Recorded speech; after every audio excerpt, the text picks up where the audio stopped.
What is this for, and what can I do for you?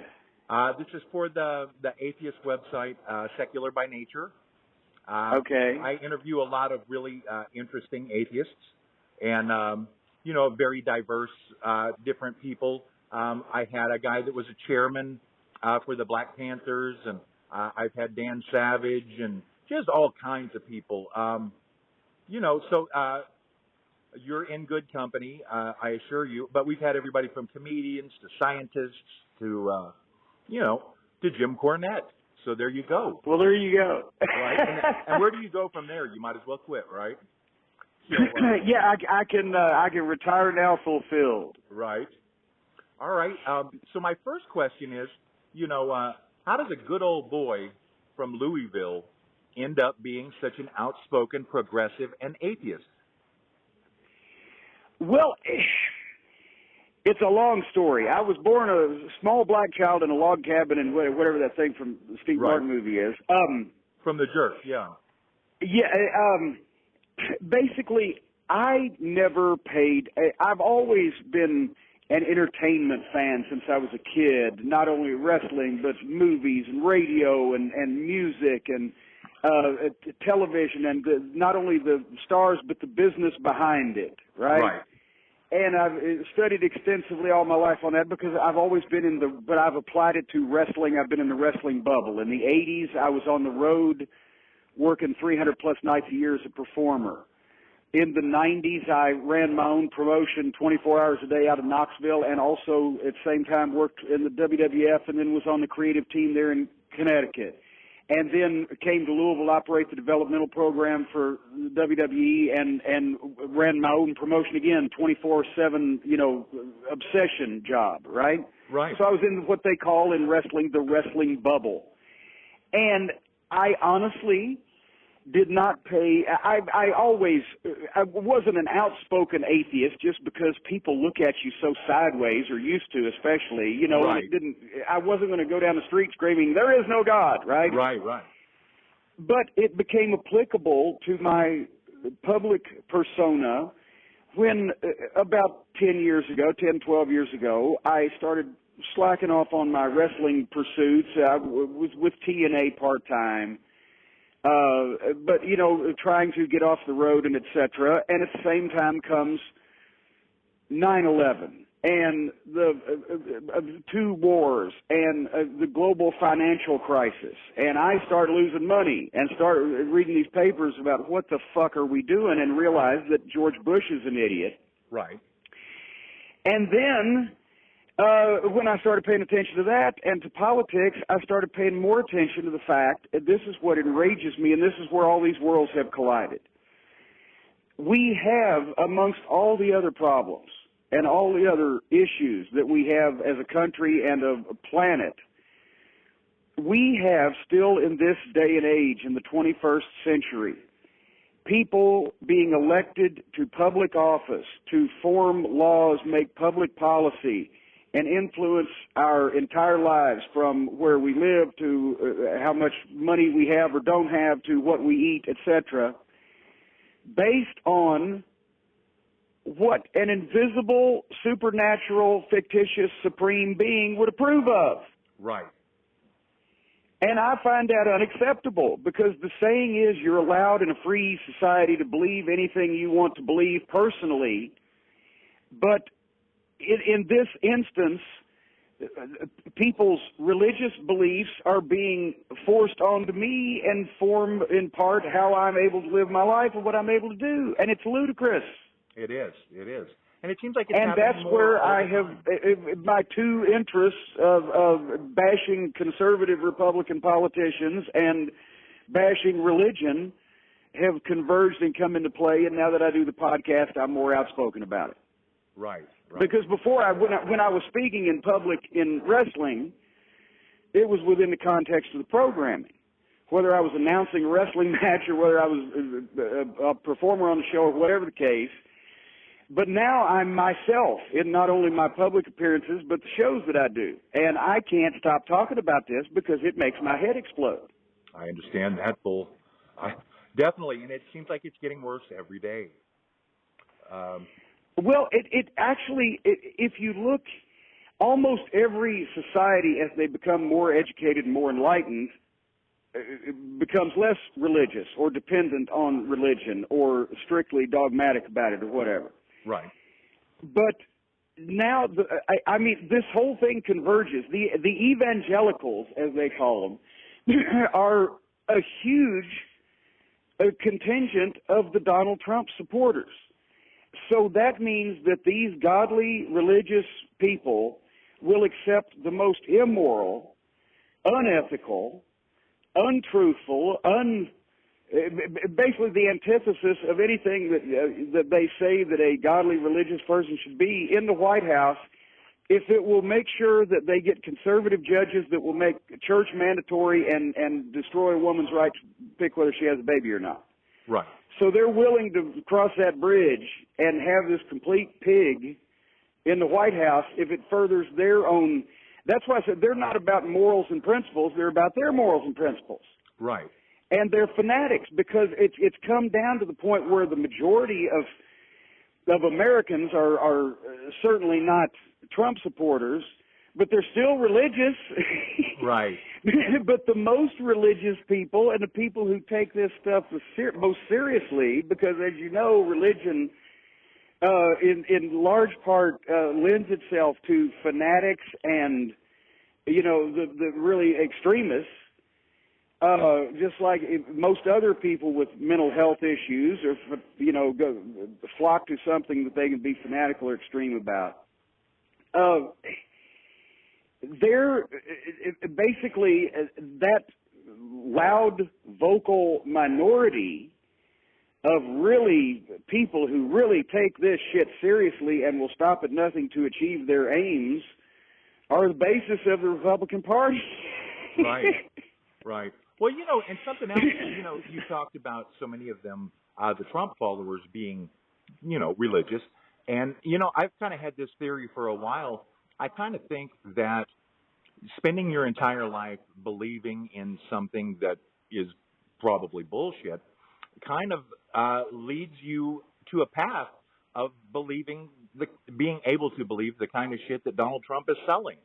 You know, even though it should be obvious, they've become so trained to just believe whatever they hear, you know, and I have a comparison or a simile, if you will, that I use on my show. I say it's amazing that two people can walk side by side down the street, and I can look down at my feet on the sidewalk and see this huge pile of dog shit and say, holy shit, don't step in that dog shit. And the guy next to me can say, why, no, that's a tasty cheeseburger. Right. And you're crazy, that's a pile of dog shit. No, look at it, it's a tasty cheeseburger. And they'll pick it up and eat it to prove it's a tasty cheeseburger. But normal folks are looking at a pile of dog shit. And I don't know how that something like this can be solved, because they say, well, if you call Trump supporters, if you call the very religious stupid, well, it'll make them mad, and you can't reach them that way. They'll just always think that way. Right. At this point, if they haven't been reached by now, they're not reachable. No. If they hadn't been reached by now, you can't reach them. That's right. That's right. And it's so. But more to your topic, I was a fan of George Carlin, saw him several times live, got all the DVDs. I think Bill Maher's the closest thing now. Right.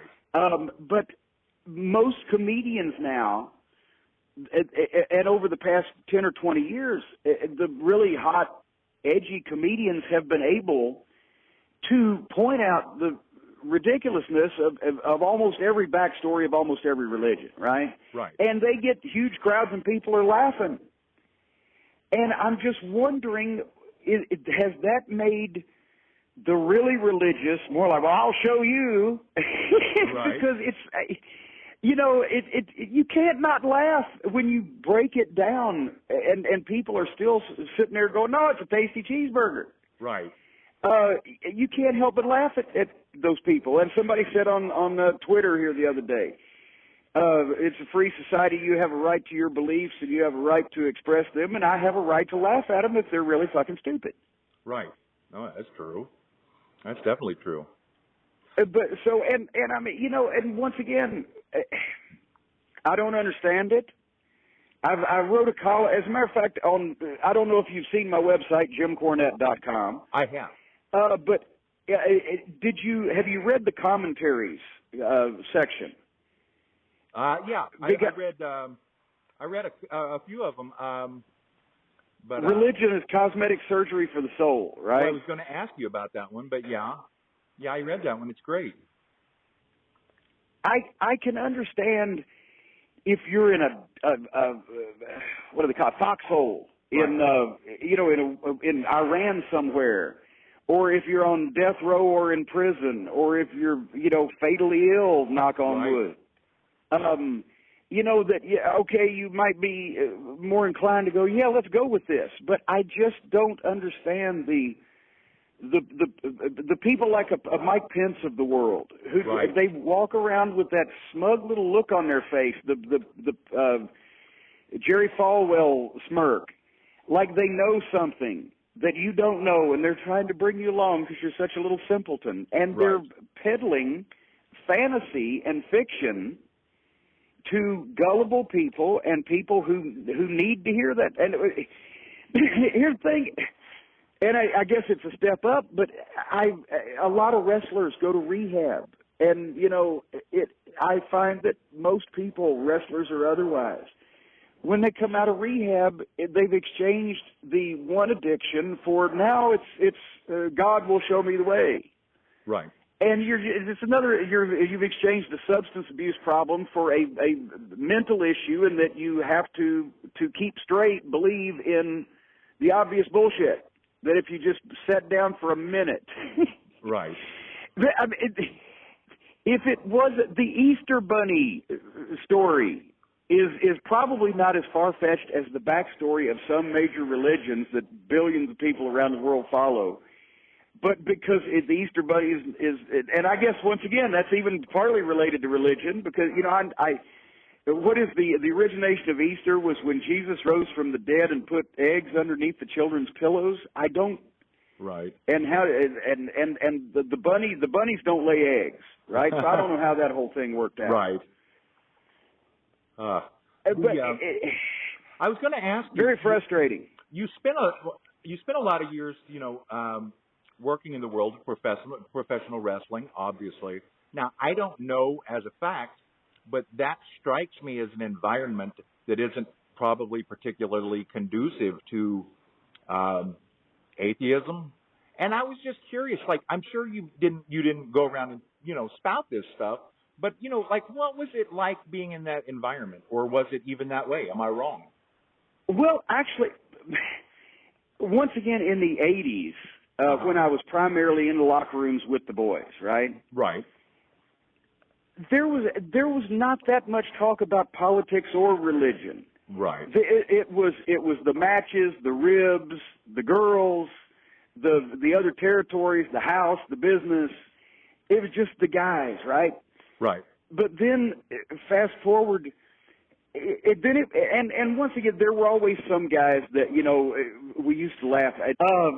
He got into it, and he was one of the underneath guys, and he wasn't, everybody liked him. He's a good, talented wrestler, but he started leaving pamphlets for Jesus Saves. Oh, no. He would leave them in the bathroom. He'd go in all the stalls and leave them sitting on the toilet paper thing, because he didn't want to come out and give them to you a lot personally till he knew you, but he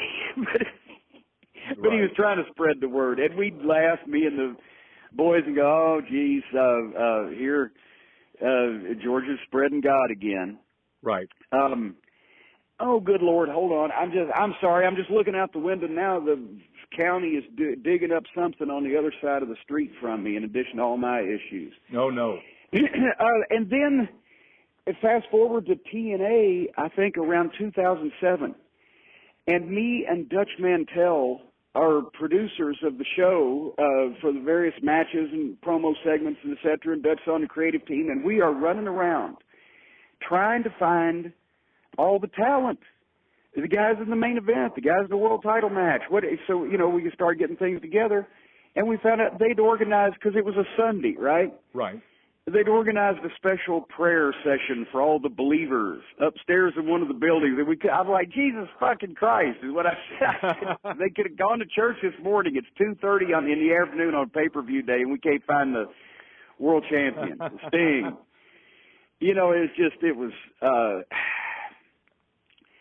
Anyway, so things changed. But then again, there's no official talk of religion from the WWE because they can't. They've got people that sit down and check off when, all the key diversities of the talent on the programs. If they started getting into mentioning religion, they'd have to mention so many religions they wouldn't have time for it. So. Right. But no, it wasn't a big deal in the locker rooms because, nobody was sitting there plenty of people.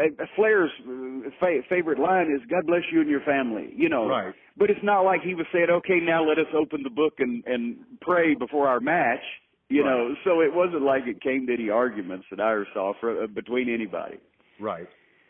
But then, but now, once again, all the guys are they've removed girls from the equation of the matches because no girls watch this shit anymore. And you can't talk about the other territories in the locker room because there are none, really. Right. So maybe they do talk more about it now. I don't know. I was curious, what kind of feedback have you got from wrestling fans now that you've become more outspoken about these things? Well, I have a phrase for that too. For the people who like that kind of thing, that's the kind of thing those people like. The people who like what I say love it because I'm the only person. Because I just don't give a shit, and I'm just right. That's my gimmick. I tell the truth. So people who like that kind of thing, that's the kind of thing those people like. And I'll get emails or I'll get tweets from them. Well, I used to have respect for you, but I can't believe that you mock my faith. Or I used to have respect for you, but I can't believe you're one of those libtards. Right. I think if the people who use all the right-wing buzzwords on that, the Alex Jones type of shit, like, right. Cucks and libtards don't like me, I drink their tears. That means I'm happy. I'm doing something right because I don't want them to like me. No. And if the people who I'm not, I'm sorry if some people think I'm mocking their faith, but I'm mocking their faith. Because what if I came out and said, that moon is so delicious, it's green cheese. And as a matter of fact, I'm going to introduce a public a bill toward my local government that we should have Green Cheese Day on the moon, and everybody should have to go out and have some green cheese and honor it's just ridiculous. Right. That's great. So as long as they are trying to have Supreme Court justices overturn laws that a woman can choose whether she has a baby or not because God says so, I got to be against that. And because if you notice it, most of the evangelicals and the conservatives are also the ones who think that all these children that are getting shot in school would be safer if a bunch more people had a bunch more guns. And that's fucking ridiculous. Right. So I've got to say something about that too. And I point out how ridiculous and stupid and nonsensical some of these things are, and it hits a nerve, as Dennis Condrey used to say, and they don't like it, but I don't care. Just for the kind of people who like that kind of thing, that's the kind of thing those people like. Well, and it's interesting how many bad ideas there are out there right now, and how they're all basically coming from the same people. Like the guns thing, all the conservative shit, all of the religious shit, like all of it together. It's always the same usual suspects. Yes. It drives you crazy, man. And you know what? A lot of the people that listen to my podcast, and I encourage more people to do so. Right. They tell me, they're tired of having everybody on the right on talk radio. I mean, Rush Limbaugh now looks like he ought to be on NPR, and have that low voice because they're so much over the top now, more than he used to be. Right, whether it's Alex Jones or whether it's the fucking people on Fox News. And how do they get the same blonde with 12 different names on Fox News? I don't... They definitely have a title going for, don't they? But all those people are always mad, and they're yelling, and they're upset about, and they're calling people to action, and they're rousing the rabble. Right. And the people on the left, who are apparently sane, reasonable people, don't have that shit. And that's why all the people on the right get stirred up and mad enough to go vote, and the people on the left are like, well, it'll be okay. So I'm the guy on the left going, no, the ship is sinking unless you start bailing, so get out there, motherfucker, and run these people out of town. That's my nature. I'm whether it be wrestling promos or, this is not a gimmick. Right. As people who know me well will tell you, I can cut a promo on a ham sandwich if it pisses me off. That's great. What the hell, mustard instead of mayo? What the, Right. But somebody needs to stir people up and say, hey, look, normal, sane people, even whether you believe in God or not, you don't want your kids shot at school. Right. It's obvious from what we're seeing in front of our face that the President of the United States is a lying douchebag real estate fraud. So we need to rectify that and get some Democrats because the Republicans have no balls. It's nice to know now that the Pope himself is especially against, grown adult priests diddling little boys. It's good that we know that now because they do it so often. Right, they've had practice. If you're Catholic and you find out over and over in repeated instances over periods of decades in places all around the world that Catholic priests have indeed been molested and admitted to and convicted of and apologized for molesting small children, why the fuck do you want to take your kids there? I don't understand that. Right. That's great. Okay, here's the thing. It's because it's religion, and religion's supposed to be sacred and not supposed to be touched. But if the AMC cinemas, got one in every town, right? Right. Kids love to go to movies. Tons of kids go to movies. How long would it take if just once one of the AMC cinemas was convicted for fucking hiding pedophiles that were working as their ticket takers and ushers for them to go out of business? It would be a ghost town. Right. But because it's religion, this happens over and over and over. And then you have the unfortunate convergence in the United States where guns practically are the religion in some cases. They go hand in hand. They're more fixated on their guns than, as a matter of fact, when the famous line which popped me and I immediately love this man for life, they cling to their guns and their religion because they're scared, because they don't know what the fuck to do because the world is changing. Right. And that's truer words have never been spoken. And that was supposed to be the really offensive thing that he said. Like they compared that. That was the one thing that they had that they were offended. They were really offended about that Obama said. Yeah. But Trump says shit 50 times worse every fucking day of the week. And that's okay. That's acceptable. And they'll do that whataboutism thing where they'll go, well, remember when Obama did this? And, and they're never comparable or applicable, really. And the thing that drives you crazy was Obama was a guy that they were mad at for liking spicy mustard or wearing a tan suit.